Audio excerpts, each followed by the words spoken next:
I'm Anthony Cornijo. I am Vice President of the 2380 Film Club. 2380 is a film club on University campus, and we just mainly discuss cinema and also make films ourselves. The film's called The Chosen People, a film about Jewish identity.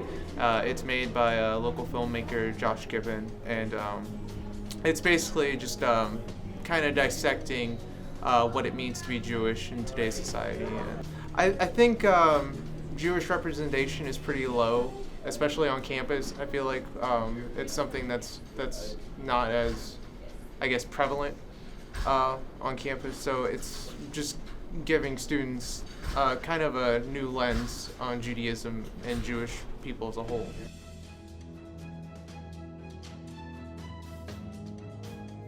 My name is Josh Gibbin, or Joshua Gibbin if you want to be more formal. Sometimes I go by filmmaker, sometimes I go by producer-director, you know. I am from Akron originally. I've moved all around. I went to University of Michigan for college, then I went to State University of New York at Albany for grad school, and lived south of the border for a while, lived in Mexico, lived in South America, and moved back home to, you know, marry my wife and a lot of extended family here in the area. So this documentary is called The Chosen People, ? And it's a film about Jewish identity. And so this is something that has long troubled me. I'm Jewish, and I've always felt that the whole idea that we are God's chosen people, that somehow we're part of this select group to the exclusion of all other groups, it just goes against my core belief in equality, in human equality, that we're all equal under God, you know? Whatever you know God to mean. It's a tough one because it's at the center of Judaism, it's at the center of Jewish identity, and at the same time, it has been a cause of so much anguish and so much conflict with Christianity, with Islam, over 2,000 years.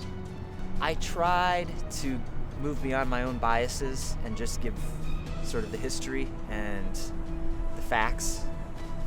So I just tried to do it chronologically for the most part. I started with the biblical roots, which go back about 3,000 years, and then it moves into the birth of Christianity and Christian viewpoints on chosenness and that whole rivalry between Christianity and Judaism. And then it moves into the Enlightenment, which was kind of brings in the conflict between science and religion, and fundamentalism versus skepticism. And then it gets into the 20th century, the Holocaust, the birth of Israel. I mean, Israel is a whole topic in and of itself, but there's a connection between the chosen people and the promised land, and how it relates to Jewish relations with Arabs and with Muslims. So those two relationships are important, between Christians and between Arabs and Muslims. And ends in the 21st century, where we are today. So the kind of work I do it's not something you go out on a Saturday night to the movie theater and watch my movies. It's something that if you're from a very specific industry or a very specific, you know, part of government where you can make change, then you're my target.